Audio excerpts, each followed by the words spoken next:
I'm Christina Kahn. And I'm Leela Hilton. And this is Burn Before Reading, a podcast about shitteritcher. Here we are to discuss the terrible writing we did when we were younger and to touch on some cringy and nostalgic topics. How are you today, my dear Leela? I am doing well, my dear Tina. So organic. How are you?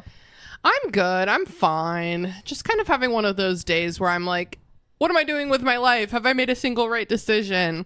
But so recording this evening is good because I have made at least two right decisions, being your friend and starting this podcast. Yeah, exactly. I know. So it's good for me when I was having kind of a day too, a weird afternoon, but it was nice. It's nice to just rally. Yeah. And chat with your with your friend. Sis. I do honestly look forward to these recordings. Like, they're so fun. And okay, like, I look forward to any BBR recordings, but I especially look forward to the ones that are just us because the vibe is so good. It's true. The vibe's excellent. Peep our last episode. Peep our one of our episodes. I have no idea. Did you hear what happened to me? What was that? Do you ever swallow soda too fast and it like fizzes in your throat and it sounds like a monster? Oh my gosh. I wonder if the microphone caught. It's like a burp, but there's fizz in there. Maybe we can sample that and remix it. It sounds like barfing. Yeah, this may be... Okay, I don't know when this is coming out. Well, hold on. It's actually important to me to figure out, so I'm going to figure it out. Can you vamp a little bit? Oh, yeah, this is actually coming out on June 10th. Okay. So, happy June 10th, everyone, or whenever you're listening to this. Forgot to tell Greer, I'm recording, texting this live. You're in the episode now. Love you. Same thing. Text you later. My mom just tried to call me, so pretty much the same. Do you want me to copy and paste this? No, you're good. Leela, what has been cringing you? Oh, no.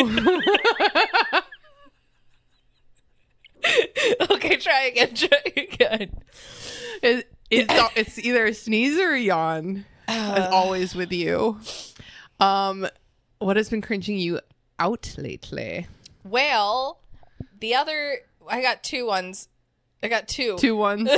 So when Step I was 2, 1, on 2. my way here, I put on my pretty new jade ring. Oh yeah, you got that at the fan art stroll. Yes. And the name of the artist is? Don't do this to me. Bitch. The ring lady. Nice ring lady. She did have a lot of really lovely jewelry. So if you're at the fan art stroll again next year, keep your peepers popped. But it's very lovely, and I've been wearing it a lot. And I wore it last night to a Squirrels game. That's our local baseball team, the Richmond Flying Squirrels. Yes. No, they're not serious. How did you guess?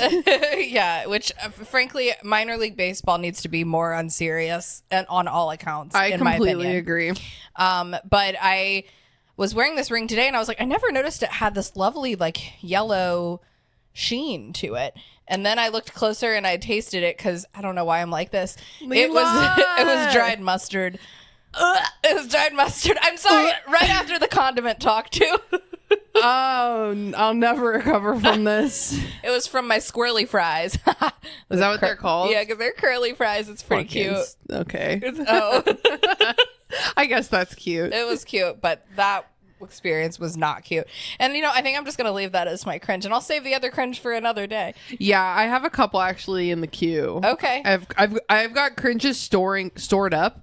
Like a couple cringy things happen to me, but then there's one that's like obvious and urgent. Yes. That I'm going to address now. Okay. YouTube viewers may have clocked.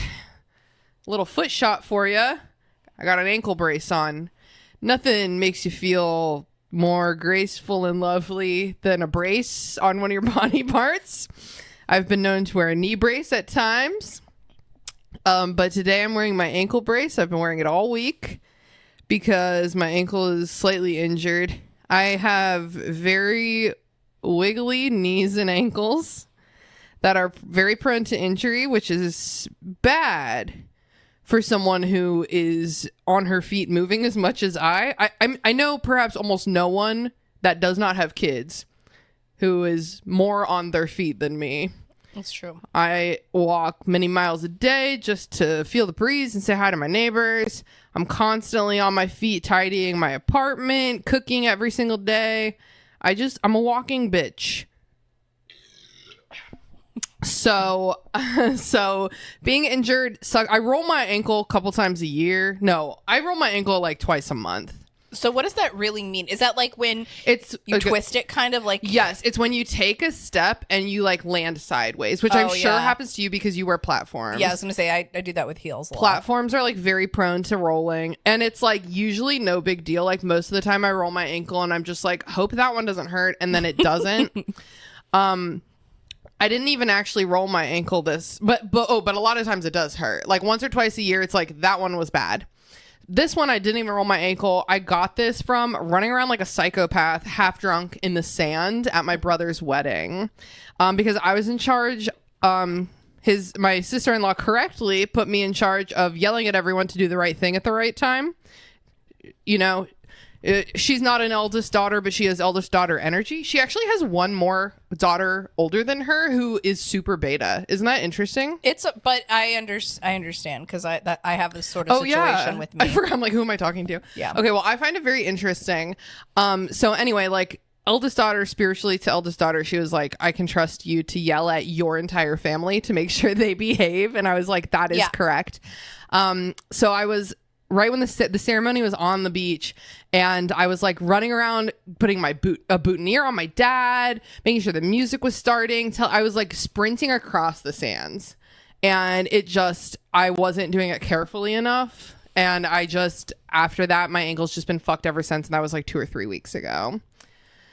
So I finally popped a brace on it, and hopes and prayers for my speedy recovery, because it is the most beautiful time of the year right now. Like every single day is a perfect gift from Mother Nature. And also I'm moving in a week and a half. 2 weeks. 2 weeks. Crazy. It is crazy. So I got stuff to do. But real quick, I thought I have sprained a lot of my body parts very many times. So I thought I would just do some highlights of the dumbest things I've ever gotten hurt from. Okay. Highlight reel. So my biggest injury I've ever had, other than Josefina's, I don't know if you guys can see my gigantic scar on my arm. Oh, yes. That's the biggest injury I've ever gotten. I broke my arm when I was 3. Besides that, the biggest injury I've ever gotten was longboarding across a intersection in Norfolk, Virginia on ODU's campus, and I ate shit.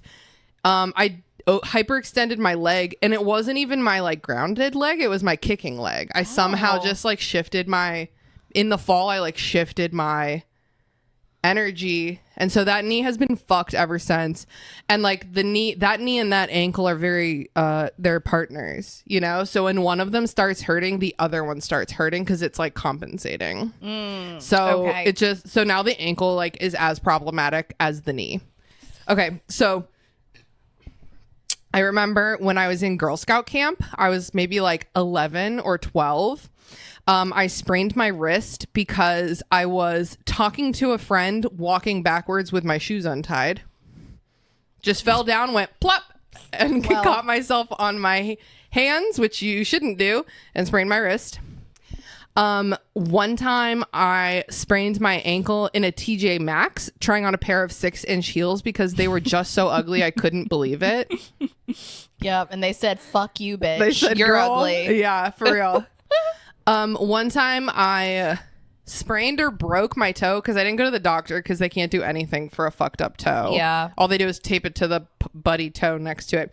But one time I fucked up my toe, again, drunk on the beach. I think I'm getting a pattern here. It's like the best and most dangerous thing in the world to be drunk on a beach. But 2 of my friends were hugging, and I just had a main character moment where I was like, I'm going to get in the middle of that hug. And I sprinted, and I ran into them too hard, and I literally broke my toe on Freddie. Just like crashing against him. Our very dense friend. Yeah, that's a dense man, I guess. Yeah. Did he even move when you... No, because he was drunk too. He gets even stronger when he's drunk.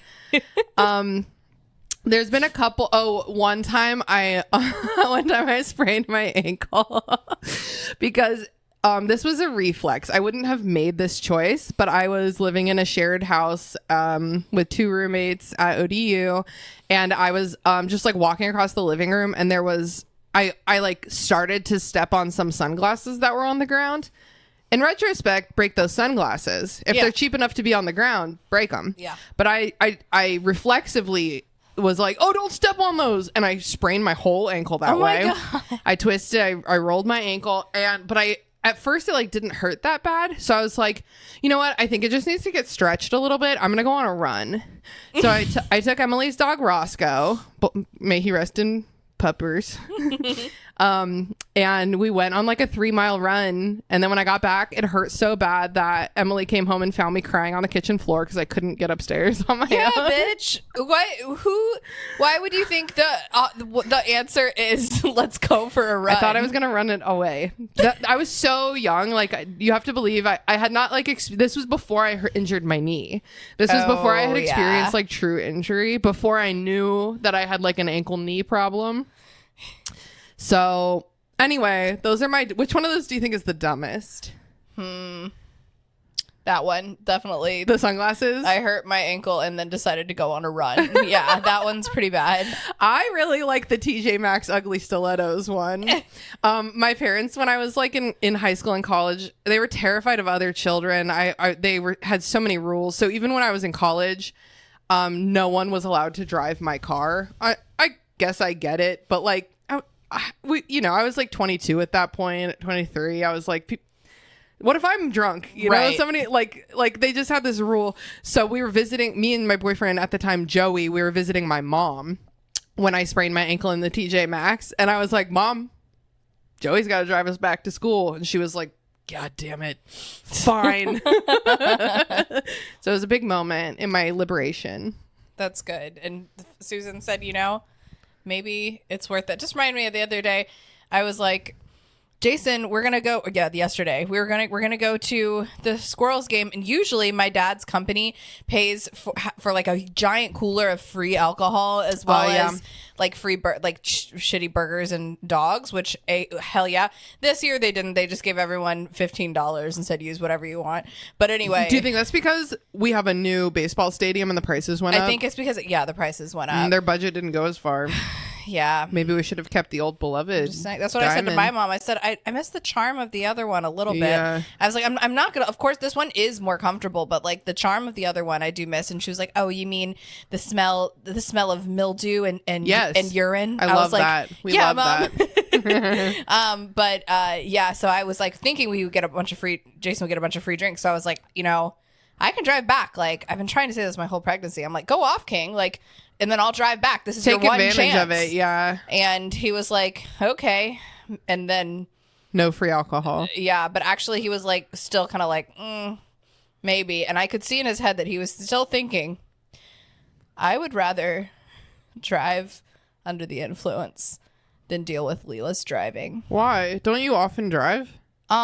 You told me that his handsome Squidward legs get tired and you have to drive all the time. They do, but he's a real dick about it, and he's always like, oh. Well, you are, let's say, not the most predictable, consistent driver I've ever met. It's true. I think that perhaps if we spent a lot of time in the car together, you would have similar complaints about me. Yeah, just irritated me. And maybe that reaction was more like, I don't really want to get drunk in front of your family, but I took it as... wow. So you'd rather risk the life of your unborn child. We stay extrapolating meaning from other people's words and actions. And he was like, no, I just meant okay. When I said okay, that's the thing about men, Layla. Yeah. When they say okay, they mean okay. I'm like, wow, what do you mean you say what you mean? So confusing. I try to say what I mean these days. Honestly, I remember when I was in like high school, I don't remember who I was dating, but I was like having some kind of problem. I don't know why I was talking to my dad about it. But I was, and he was like, have you considered saying exactly what you mean, like very neutrally, and just telling him exactly what you want? And I was like, no, he should know. And my dad was like, how could he know that? He should know me so well. Okay, well, he obviously doesn't. So what's the next best thing? That's true. That you just say it to him and he respects it. Isn't that nice? How about that? Good advice from Steve-O. I've gotten a couple I've gotten a couple slam dunks from the old dado. Yeah. Sure have. That's cool. Yeah. So Leela, do you want to, well, first of all, I would love to show off your accessory right now. Yes. Okay. So I'm glad you asked. So viewers will notice I'm wearing this very cute kerchief in the bi flag colors. Happy Pride. They're like a muted cool bi flag. Yeah. Yes. It's like teal, lavender, and like bubblegum. And bubblegum. Yeah. Bubblegum. And this is maybe the sweetest gift I've ever gotten in general, but definitely the kerchief or the doll. Both combined effort. Yeah, I actually so for my birthday one year, I got a Josefina doll because I tragically lost mine due to my dumbass dad selling her in a yard sale for like $10. I think you surely told that story. Yes. In our first Josefina episode. And so I've been wanting a new one ever since. And so I got my Josefina, and then Christina crocheted me a really cute kerchief with, excuse me, sorry, with a matching kerchief for Josefina. Hee hee. It's so cute. It was the sweetest thing. That was like one of the first like 2 things I ever crocheted. I was gonna say because it was while early ago. It was like 2.5 years ago, I think. Yeah, like the first 2 things at the beginning I did a lot of like rectangles that I unraveled, because that's how you learn, okay. But the first 2 things I crocheted were these kerchiefs and Paul's baby blanket. Oh yeah.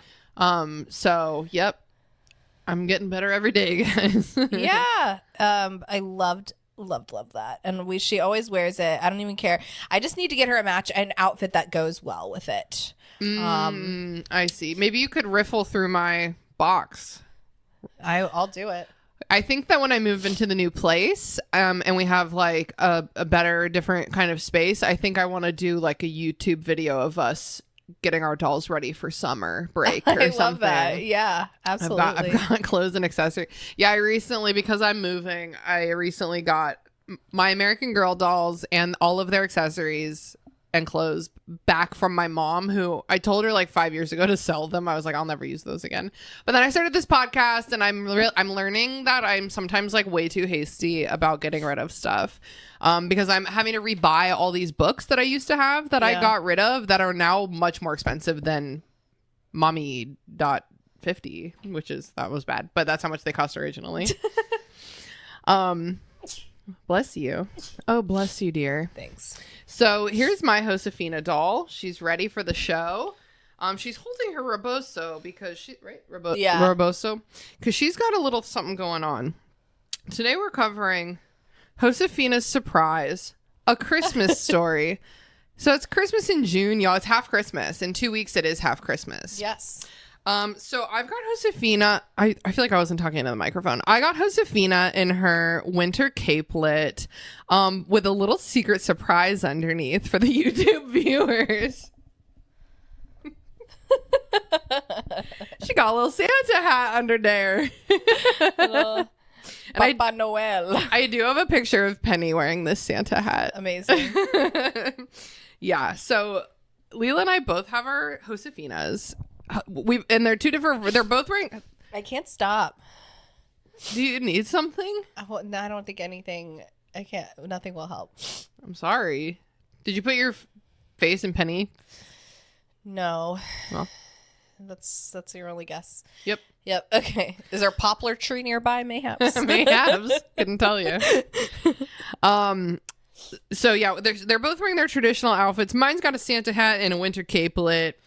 Leela's is doing a 70s thing, that 70s show energy. She's got some glasses on as well, and it looks great. Yeah, they're cat glasses I got from Shein many years ago. It's just stupid that they call them cat glasses because their ears are not there. Yeah. Their ears are in a different location. It doesn't really work, but it works. It fits her perfectly, so. Honestly, I'm going to text my mom right now a picture of this. 2 sisters. 3 sisters. Mom. No context text. Okay. And I'm sending. The last thing my mom sent me was a picture of jelly sandals at where is that? I can't tell what store this is. Can you tell? Oh, maybe is it like Nordstrom? Maybe Nordstrom. I don't spend a lot of time in Nordstrom, but that seems like somewhere my mom would go. Or like Saxon Shoes. But she texted me a picture of a jelly sandal display, and she said jellies are back, which is cute because they came back like 4 years ago. Yeah. And I know a couple of our friends engage in the jelly, but I said the worst fads come back. These are so uncomfortable. And my mom said, and they make stinky feet. Yeah, I'm sure they do. So that's our fun throwback. I used to have jellies. Did you? I did. They were like the thing that's like, they're not jelly. Like, they're not in any way soft. They're like a hard. They're really hard plastic. They're like shoe. Barbie shoes. Yeah. Yeah. I remember they were, what's the right word? They're like a closed-toed sandal. And I had a pink pair and an orange pair. Yeah. Yeah, that's what I had loved them, but I feel like my tolerance for uncomfortable stuff was higher as a kid. Semicolon, if my hand got sticky on my fork while eating dinner, I would lose my mind. Yes. So there's some kind of weird intersection of children where they're both chiller and way less chill at the same time. Well, I used to wear like stripper heels to my campus style high school every day, and like this in like really high heels that were so uncomfortable. It's like in middle school every day, but I could just like never. So I think it's like something about our feet, just like our feet used to be better. Yeah. Well, this was before all my knee and ankle injuries. True. Yeah, I used to wear maybe heels. The jellies were the root. It all started with jellies. I used to wear heels a lot more too, like real heels, and I just did it. And I don't remember it being comfortable then. I remember it hurting, but I guess I just didn't care. Yeah, I just did it. But I mean, now the difference now is that I just simply couldn't handle it. And why did I do that? Why did I need to be 6'2"? God, because it's such a flex. Dude, I had this friend, Layla, in high school. She was a 6 foot tall, naturally 6 foot tall, beautiful, very regal looking Lebanese woman. When I say regal, she had like the most mature face when I met her when we were like 10. Like a big regal Roman nose and just like the best jaw structure. God, she was stunningly beautiful. She had long black hair down to her waist. She was 6 feet tall. She was smarter than every single other person in the world. She needed no man. She never dated. She was very fun and clever and serious. And she wore 5-inch heels every single day. Damn. I mean, no man dared approach. No, that's a goddess right there. She was a goddess. I mean, really just... I know how it sounds. I don't think I had a crush on her. I don't think I could have gotten there. Yeah. It's like, do I have a crush on, like... Who's the most beautiful woman in the world? Like Daenerys Targaryen? No, I would not dare to soil her with my grubby little hands. Like, that ain't right. I have obviously still been watching. Last episode, we talked about a lot of Game of Thrones with the medieval dresses and stuff. Yeah. Now, Jason loves a tall woman. I know that's his secret dream. But you say that he loves little, big-titted Ashkenazi women. Well, here's the thing, is that I think a lot of times men...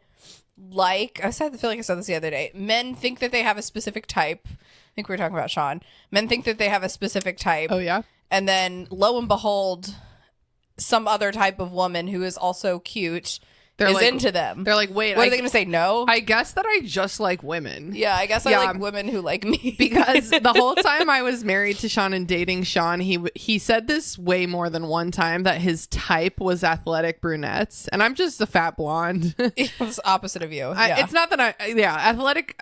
I may be kind of fit, but athletic is never the word. Athletic makes me think of like Mia Hamm. Or like Emily. Or Emily, very sporty. Even our slender friends are not very athletic to me.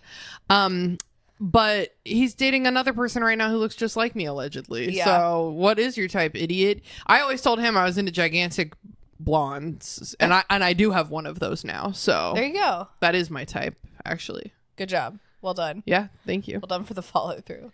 Thanks.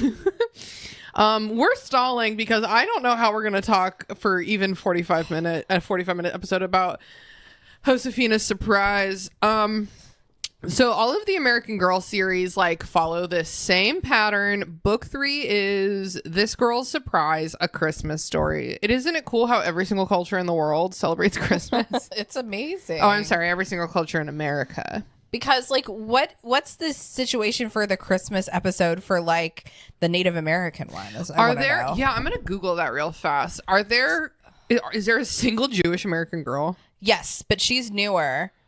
So that one's going to be Hanukkah. I think her name is like Rebecca or something. Oh, Rebecca would be Jewish. For sure. Rebecca. Okay, Rebecca, American Girl, book 3.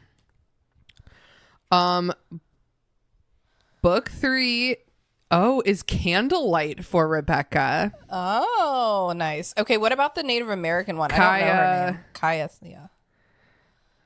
Kaya, American Girl, book 3. Kaya's Hero, A Story of Giving. Okay. So they're branching out, and Kaya was like Rebecca might be new, and what by new do you mean like the last 10 years? Yeah, I think so. Kaya was like right when we were getting a little old. So Kaya was probably like 2006 or something. Kaya was early. I totally forgot or maybe never knew that Kaya is a Nez Perce Native American tribe, which is I there's a lot of different Native American tribes who I'm interested in for different reasons. Like the giant tribe confederation that lived and still has, oh my God, I'm like speaking so carefully, and still has presence where we live is the Powhatan Confederacy, where notoriously like Pocahontas is from the Powhatan Confederacy. So that's like a lot of really interesting stuff. I edited a book once that got me really interested in the Nez Perce because it is like their big story is so like beautiful and upsetting. But basically, like the American government was trying to move them to a reservation, and they were like way out west. I've been on their lands out in like, I want to say like Idaho, Montana. Okay. And basically, their whole tribe was like outrunning the American government for like months, and the American government like chased them and chased them and chased them and killed them off like slowly but surely until finally, I think his name was Chief Joseph. Surrendered when they were trying to escape to Canada, the American government would not have jurisdiction, and Chief Joseph surrendered 40 miles from the Canada border because they were just so done. And it's like obviously a really sad, fucked up story, and we're not supposed to just talk about sad American Native American stuff, but I just think that story is so crazy and so fucked up, and it's like such like a beautiful, oh my God, I was about to say it's like a beautiful story of resilience, but sorry, I'm just monologuing here. But I was talking to our friend Brooke today about how resilience is such a fucked up concept because it's like, good job, you survived the really fucked up thing that happened to you. Yeah. That's like the whole book of Job in the Bible. Except it's like more like I saw, we're really stalling, but like I'll finish up. But there's nothing to talk about, guys. It's Christmas. It's Christmas. Mom's still dead. What do you want? Would you believe that mom's dead? Yeah, there's the book in the Bible, Job, which is like the book of suffering. It's basically like, okay, it's like God is like this bored mean girl who's like his Old Testament God is like that. That sounds like a Hey Riddle Riddle skit. I feel like I'm sure I've seen that skit. Surely. But God's like this bored mean girl that's like, oh my God, I'm so bored. And it's like, is there like who's your, it's just like, who's my most devoted like guy? And they're like, this dude Job like is obsessed with you, and you're like, maybe what if we could just like killed his whole family and just like to test to see if he like still like playing Sims. Yeah, it's like, and then like we'll see like if he like who he loves more, his like family or me. And then like famine wipes out his family. He gets like a horrible that's why they call it famine. He gets like leprosy. They're like, and then it's like, and still he loved God. And it's like, what's the point of this book in the Bible? What are we doing? Damn, that's fucked. Old Testament God is really fucked up. That's fucked. I think that kind of like, oh my God, you survived like cancer. You're so resilient. And it's like, what should I have died? Like, what are you getting at here? But I think like an actual, and the whole reason I'm thinking about this so much is because I was listening to a podcast episode that was talking about resilience and how dumb it is. I think like a good example of good resilience, I'm doing it. Josefina and her sisters are so sad still about their mom dying. They haven't gotten over it yet. It was okay. So it's Christmas and mom died like just before Christmas the previous year. Yes. So I think like a good example of good resilience is the way that like every book, one of them is like super sad about mom, and they like band together to like look on the bright side and like cherish their mother's memory and like move forward together. Yes. I think that like that's good resilience. Yes, it's very sweet. Yeah, so that's exactly what happened in the last two books, and that's what's happening in this book too. Yep, if you can believe it. I like that. Yeah, so everyone's feeling funky because last Christmas sucked because mom just died. So it's been a year. And I like that this book is about who's the bitch. It's actually about Clara this time. Oh, I think this whole book I got Clara confused with Francisca. The whole book I thought guys, the sisters are in it. If it's not Josefina and it's not married, I don't know who it is. That's fair. Francisca has curly frizzy hair and she's a bitch. Clara is like, and Clara's the sweetie. Clara's sweet and like an accomplished young lady. She's right. Like good she's at domestic. And by at that domestic I mean arts. she's 12, but So it goes Anna married with 2 kids, and then it goes Francisca, who's like shallow bitch. Yeah. And then it's Clara, who is a 12-year-old homemaker. Yes. And then Josefina, who's an earnest sweetie pie. Yes. Earnest as hell. 9 years old. So. Well, she's got to be 10 by now. Oh, maybe. Yeah, did she have a birthday? Her second one is birthday, is it not? Learns a lot. Because it's been a year. No. Oh my God. We're skipping right over her birthday. I feel like I only have 3 books. No, it's true. You're right. They just let a year pass without acknowledging her birthday is what I'm saying. Oh my God. Do we both have old library books? Yes. Mine's an old library book. You can see the little, what do you call this? Like the slip. Card slip. A slit. A slot. Not a slit. A slot. A slot. A slot. Mine is from Otsego Elementary Media Center. I wonder where that is. Mine doesn't have the sticker on it anymore. Let's see if it has a stamp.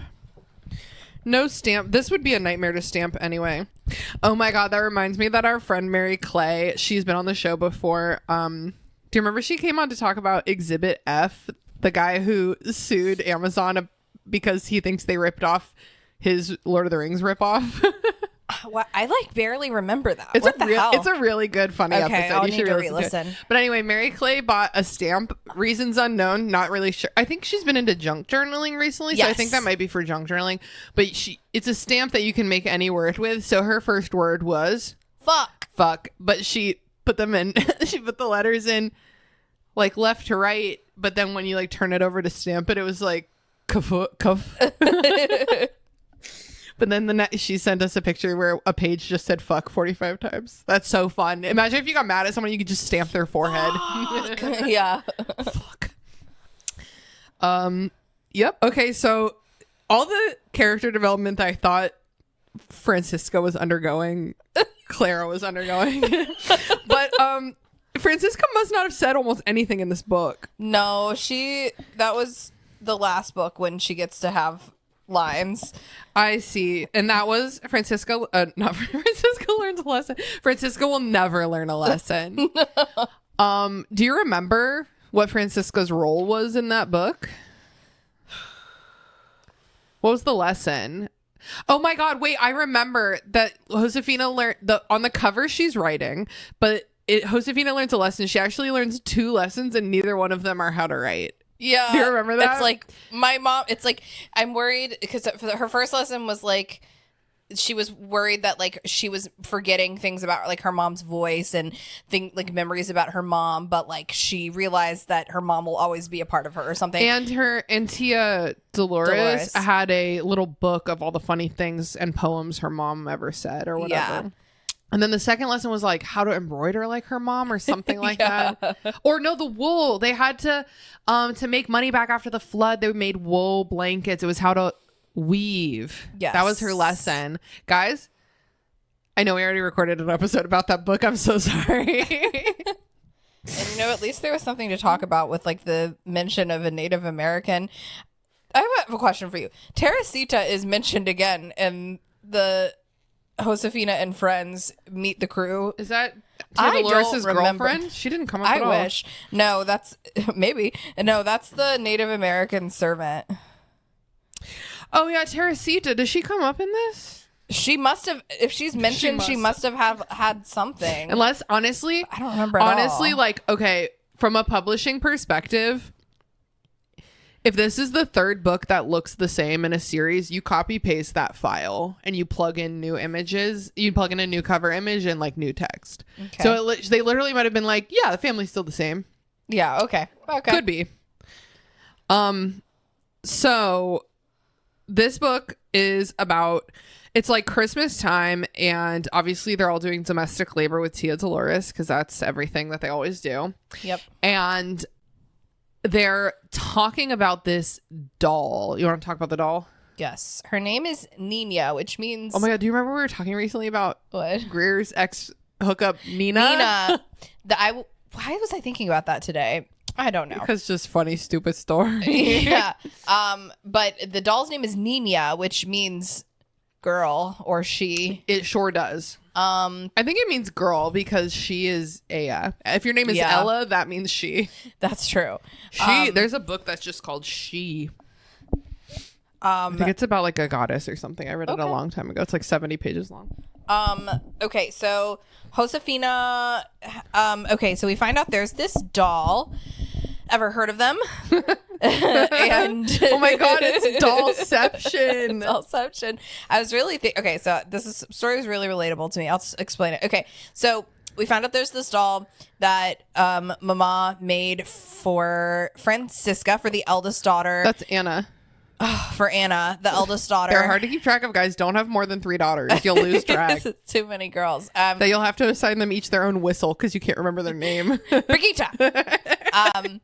And Mama made her really cute, and then she makes little doll dresses every Christmas. So cute. Like a sweet mommy, and every time the next oldest girl turns 8, she gets that doll for Christmas. Some kind of system. I kind of love that because then it like makes each girl a custodian of like their sister's youth. It's you know really what I mean? It's like a passing of the youth way to connect all of them. Yeah. And every sister gets more outfits, you know? And you don't have to buy 2 dolls or make 2 dolls. Yeah.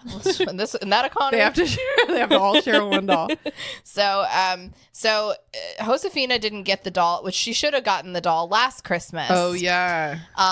But her big sister Clara did not give her the doll. And nobody noticed because Mom had just died. And Mom had just died. And it's like, you know, to a kid reading this, I wouldn't, and I probably didn't understand. But to an adult reading it, Claire's like, I don't know where she even is. And it's like, your house is like 2 rooms. I know. Wait, but can you imagine if like 2 weeks after Mama dies, then you get that doll from Clara? Like, you could never, I think, have like good memories about that doll. Yeah, I think it would be too soon. I almost suspect that Clara also intentionally forgot last year. How it's written to me, or how I read it, is that Clara was so connected to her mom through the doll that she couldn't part with her. It was like a comfort item to her. Yeah, so she acted like she didn't know where it was. Which is like, come on, your house is 2 rooms. Like, it's like Leela borrows my dress and then spills coffee on it and is like, I don't know where that ended up. Yeah. So then like at one point, so then they're like, Christmas isn't the same without Mama, and everything's going wrong.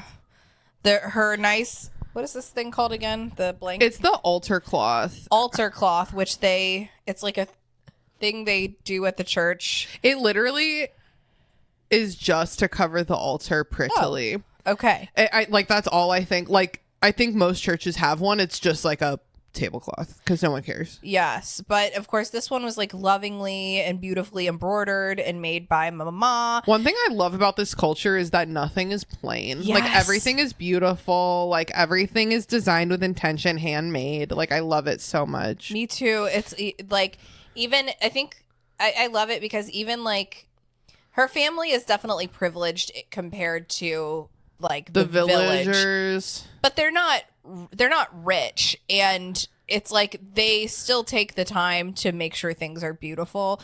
I love that. I think that's beautiful. If you like, instead of focusing on money, focus on your own craft, you can make beautiful things so inexpensively. Like, I think I shared with you that like I'm having such horrible financial troubles this year that Brooke earlier this year put a ban on me buying gifts for anyone all year. Oh yeah.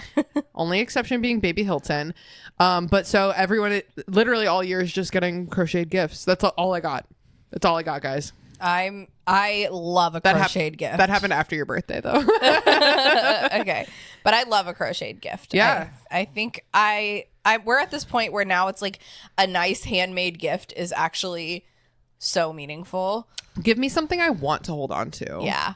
My mom, I think one of my like stepdad's nieces or something is graduating, and my mom was like, she always, this is actually so cute. Whenever she has to buy a gift for a young girl, she is like, asks me, and I'm like, mother, I am way closer to 50 than I am to this girl's age right now. Like, no, that math doesn't add up, but I am not a 16-year-old girl. Yes. And she was like looking for a graduation present, and she was like, how about this thing? How about this thing? And then she sent me a link to an Amazon little keychain or something that was like a little pithy quote about like, oh, the places you'll go type of. And I was like, Mom, if you're going to get something sentimental, you like cannot get it from Amazon. Get it. Yeah. You get it from anywhere else. Like, don't do that. But the power bank you want to give her to help her travel, do that. That's a good one. She got her a nice power bank. There you go. I was like, that's a great gift. Yes. Ooh, that was a bass in it. Merry Christmas. So another little subplot. So the whole book is like, where's the doll? Where's the doll? Josefina looks like hell. No, she looks she looks like shit. Okay, well, she really needs her hair brushed. So does mine. But she's looking passionately. But the other plot that's going on, it's not even a plot, is that they do I don't know what they call it, but they do the nativity play basically, but they do it in like a cool way where do you think it's weird that it's traditional that a young girl plays the Virgin Mary and her dad plays Joseph? It's very odd. But it's like, it seems odd, but then at the same time, if like me and my dad were doing it and I was 8, it would be like totally normal and fine. Yes. I'm like, I don't know, man. I know they're like, you're about old enough to play the Virgin Mary, Josefina. I'm like, is she? Is she? I mean, I guess she's a virgin. But True. Okay, so it's like having her dad be Joseph is weird. But then if you like take that one step further and you're like, let's pick a random boy from the village to be Joseph, that's way weirder, actually. Yeah, He's acting more as like her chaperone than anything else. But anyway, they go from like door to door being like, can I come in? I'm in labor. And then everyone's like, no, fuck off. No, this is not an N. Bye. Which is a mistranslation in the Bible anyway. Really? Yeah. Tell me about it. I don't remember the exact details, but like, first of all, 5,000 things are mistranslated in the Bible. Sure. But I don't remember the exact details, but like the nativities takes place during a census. That's why they had to go back to Bethlehem. Yes. Because you have to like return to your place of birth to complete the census under Rome. Yeah. And so everyone who was born in Bethlehem, Joseph's entire family was in Bethlehem. And they were going around, my understanding is, to all of Joseph's family being like, do you have a bed? And they were like, no, we didn't know you were coming. And that's how they ended up like in his uncle's barn or something, basically. Interesting. That's so funny. I forget where I learned that citation needed. That makes sense. It's not like some I don't know, man. It's just everything in the Bible has a different tone if you just open yourself to like more loose interpretations of like the translation. Yeah. And imagine like just some random innkeeper catching strays for that. I know. She's like, I heard the Bethlehem innkeeper. There's got to be Bethlehem's a place still. Yes, it is, and I'm sure there's got to be an inn there. I'm sure there were inns there that were full for that reason. But there's got to be an innkeeper in Bethlehem now. There's got to be jokes about like, no, was there room at the inn? That's so stupid. No room for a woman in labor. Get to the barn, you. Oh my God. So they finally go to the church, which I also don't like that. And the church is like, yeah, come on in. I don't love that either, because ultimately it just like was an individual, not a church, who was like, yeah, you can use my barn. It's the best I got. You know what I mean? Yeah. I don't think in the Bible that it says that it was a church. And then they went to a Christian church, which didn't exist yet because Jesus was just being born. Wait a second. People forget that Jesus was brown and Jewish, dude. Yep. So just like Joseph. Nope. Half right. So then they have a party at the church. Love that. Love a little church party. Yeah. The food's always good. So they consider this to be a play, which, sure. I guess that's a play. Sure. The whole thing is Josefina singing two lines. Oh, no, I'm sorry. Mary. Virgin Mary character singing two lines. That's like, won't you please let us in? It's really cold. And then the villager returning being like, nope. This is okay. Here it is. Okay, Papa knocks on the door. She's sitting on a burro's back. She sings, "In heaven's name we ask for shelter." And the people inside sang back, "This is not an inn. Be on your way." The way that I would let a woman give birth all over my couch and rug. If What needed. are we doing? So what? So that's the entire play, and the church guy, I don't know, I don't think it's the priest, but a church guy is like, Josefina, do you want to be Maria in this year's play? And she's like, no, I'm too shy. I can't. I'm far too shy. I'm far too shy.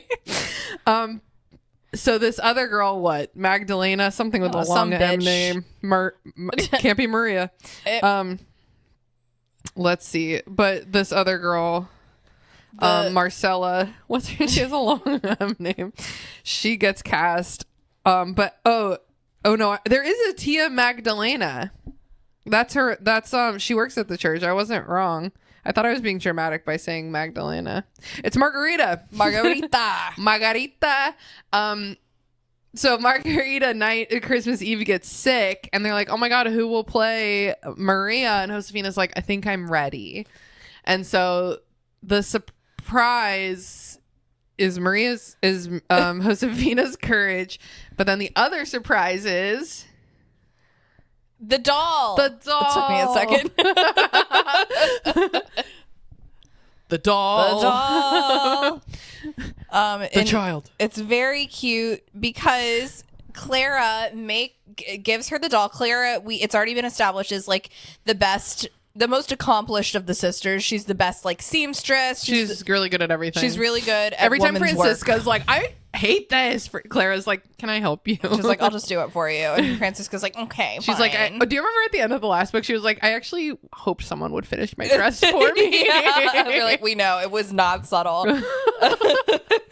But Clara made just like keeping on Mama's tradition, she made her the doll a very cute matching Christmas dress and matching little accessories. It's so cute. And that reminds me of when my very best friend Christina made me matching accessories for my doll. I actually did not make that connect. I didn't remember any of these fucking books, but that's like actually so cute. What the fuck? I know. I did that on Sisterhood. No show on Deus Ex Media has ever done a single thing on purpose. No. Remember when the Restricted Sections Valentine's Day episode came out on Valentine's Day, and it was like, nobody planned this.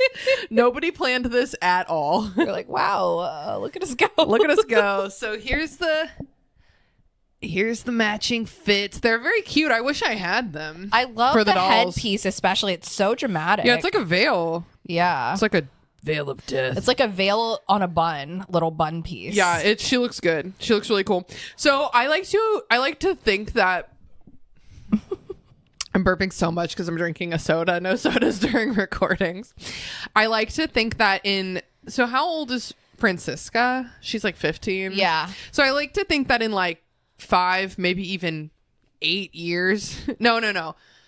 I'm doing my math wrong. In maybe like 15 years, when Josefina is like 23, 24, and Francisca's daughter turns like 8. Then she passes it. Well, or even Anna could have another girl because she has 2 boys. That's true. But I like to think of Josefina passing it down to, one of her nieces. That's so cute. Yeah, that would be cute. So I'm pretty sure that's literally everything. Oh, the one other thing I wanted to mention is this was like another classic Josefina book where there is one line about the Native community. Do you remember? I don't even remember what it is. It might have been. It was again in the and like facts at the back.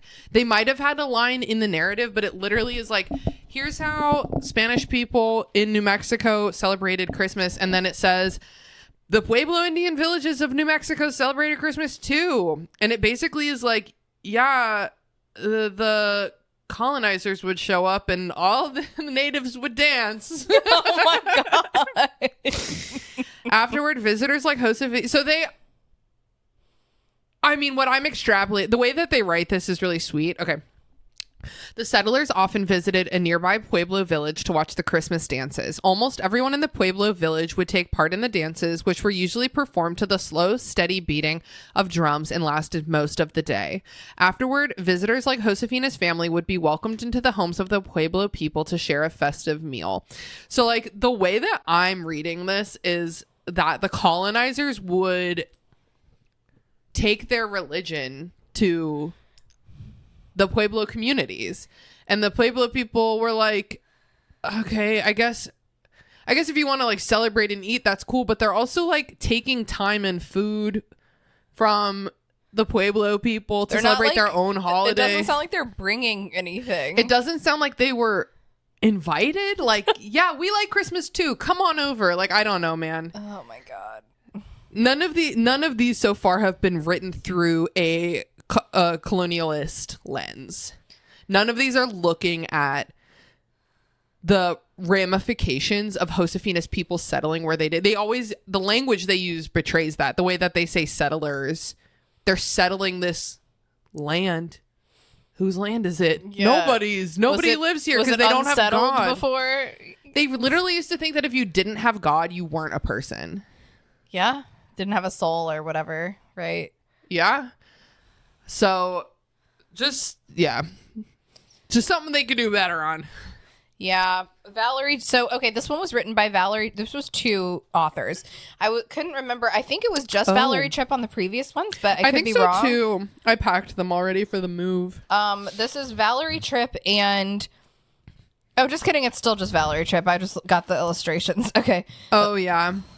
Illustrations by Jean-Paul Tibbles and vignettes by Susan McAley. Okay, but listen, meet the advisory board. Pleasant Company extends its deepest appreciation to the advisory board who authenticated Josefina's stories. Rosalinda B. Barrera, professor of curriculum and instruction at New Mexico State University. Okay. Juan R. Garcia, professor of history and associate dean of the College of Social and Behavioral Science. I'm going to stop saying titles. University of Arizona. Sandra Jaramillo, director at the New Mexico Records Center and Archives in Santa Fe. Skip Keith Miller. One of these things is not like the other, but he's the co-director and curator of his historic museum in Taos, New Mexico. Felipe R. Mirabal, former curator of collections at the El Rancho de las Golondrinas Living Museum. That's the museum that Valerie Tripp sort of like inspired. Oh, really? This ranch off of, yeah. We got Diana Rebolledo, professor of Spanish at the University of New Mexico. Orlando Romero, senior research librarian at the Palace of the Governors. And Mark Simmons, historian. So I guess I don't hold Valerie Tripp single-handedly responsible for not... There seems to be, just a really big focus on the Spanish settlers and not a lot of focus on where they were settling, what the implications of that are, and who the people actually are who were actually there before it got settled. Yes. Agreed. We're just kind of not talking about that one. Yeah, which is pretty wild considering how that... I mean, when I think of adobo, adobe houses. Adobo is a delicious seasoning. Delicious. Adobe houses, like I think of Navajo. So, and that's like always mentioned. They're close together. Navajo is also in that area. They also are in like New Mexico. So Arizona. I think that is who the Native Americans are in this narrative. Oh, but I think it's Pueblo. Maybe it's a square rectangle situation. Yeah, maybe because I was like, Pueblo also means house. Yeah. I just think it is odd that they wouldn't be like absolutely interwoven into every aspect of this. Okay. I think that the distinction is political. Give me a second. I'm unfortunately Googling Pueblo versus Navajo. Not that they need to fight. I just need to understand the difference. The Pueblo and Navajo are distinct southwestern Native American groups. The Pueblo are ancient sedentary farmers known for multi-story adobe homes. So it is, I think they're called Pueblo houses because they were by the Pueblo people. Okay. Kind of like saying a Victorian house. Okay, I see. But we've like shortened it to like Pueblo. Yeah, that makes sense. The Navajo, I think they call themselves the Diné. Okay. They are formerly nomadic hunter-gatherers who migrated from Canada and eventually adopted pastoral farming practices. Huh. So the Pueblo have their very ancient roots in the Southwest, whereas the Navajo migrated from Canada. And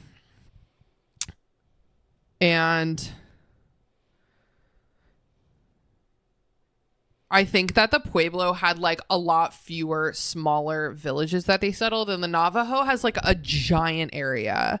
Like the Navajo, I drove through the Navajo lands a couple months ago, and it took all day. Wow. It took all day.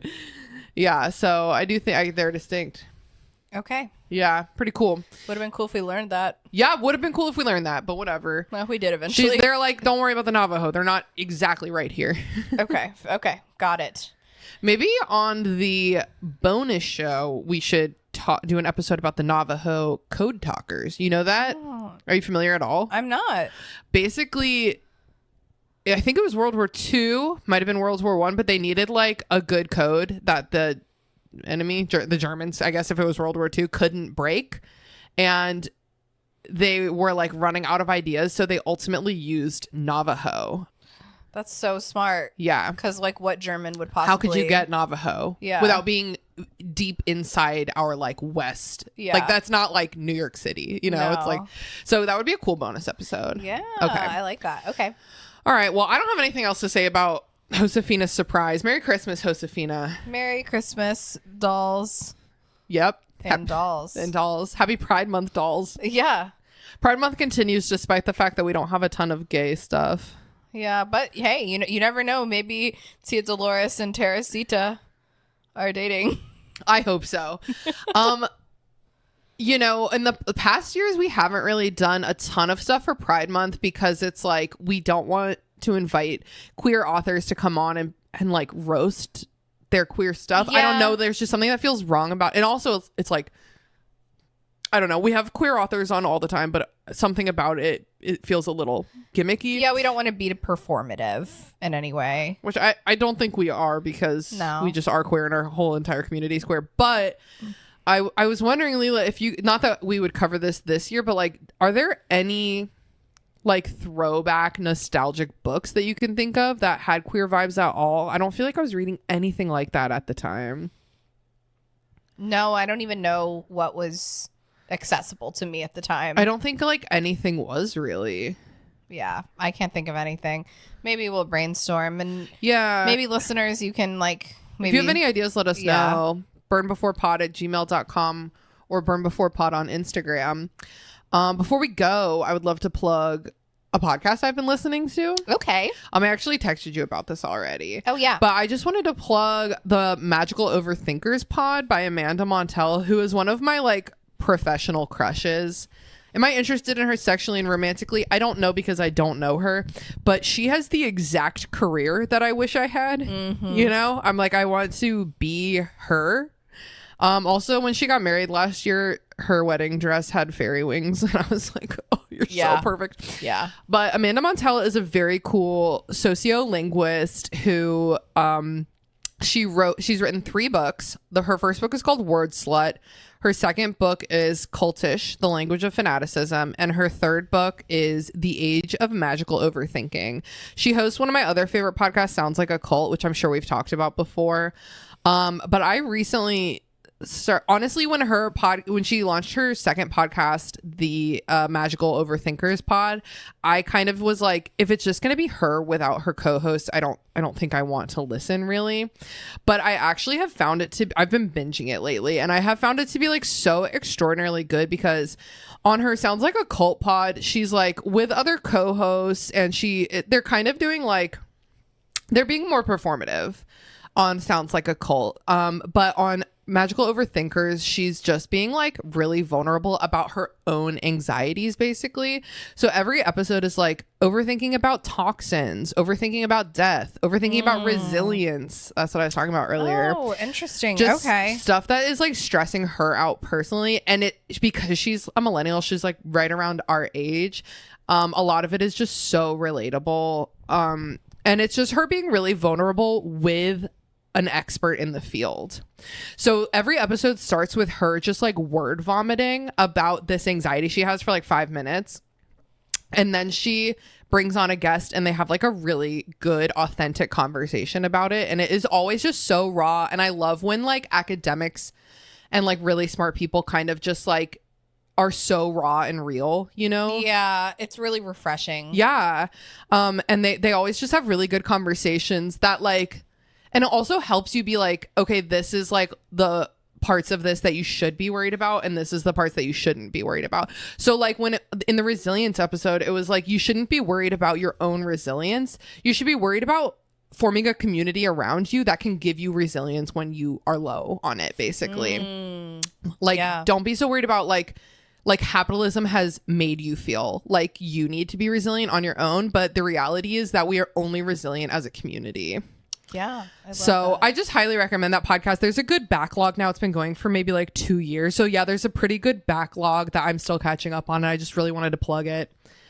And Amanda, if you're listening, please come on the show. Please. We love you, Amanda. We'll be nice to you. We will. We will be nice to you. We usually say that after we've just finished talking shit about. So we said that at the end of 50 Shades of Grey about E.L. James. We were like, we promise we'll be nice to you. That's true. But you are no E.L. James, Amanda Montell. So in any way, shape, or form. However, I would love to have a conversation with you about 50 Shades of Grey. Yeah, I feel like you have a lot of good stuff to say. Sure. I was just going to say, I would like to plug just a very fun history tidbit. Ooh. That's not enough for a full episode, but I'll just plug it really quick. Oh my God, that's fun. So I learned today that Benjamin Franklin, who was kind of a silly guy. It's so true. In his mid-70s. Okay. He lived like way longer than a lot of people at the time. He answered this question in the newspaper that was like a riddle, but he thought the riddle was really stupid, and so instead he wrote an essay about farts. And we could totally read that on the pod. And it's really short. Okay. And he also it was like, I think instead of this stupid riddle, why don't we just get the experts in the field to invent something that makes that makes farts smell good.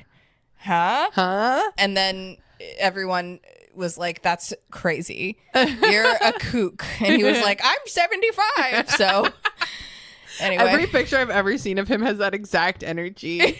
Every single picture I've seen of Benjamin Franklin is saying, I'm 75 and I think farts should smell good. It's like also like that he wrote that in like 1783 or something, and which is only like a decade or less than a decade after 1776. So I'm like, man, that guy was already old. No, he was. Yeah. Damn. Yeah. Well, they needed some young and handsome, and they needed some old and wise.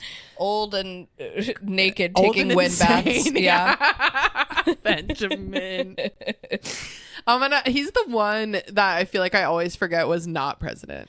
Yes, it seems That guy was not even I president. think it's like really easy. Americans, we forget that a lot because he's a Isn't founding, he on our money somewhere? He's a founding father. Famously. It's all about the Benjamins, baby. He's a founding father, and so many of them just were president because there was only like 5 guys back. I've seen Hamilton. There's only like 5 dudes back then. Yeah. They were like, John Adams sucks. Maybe he could be president. And he was. Yep. And he was.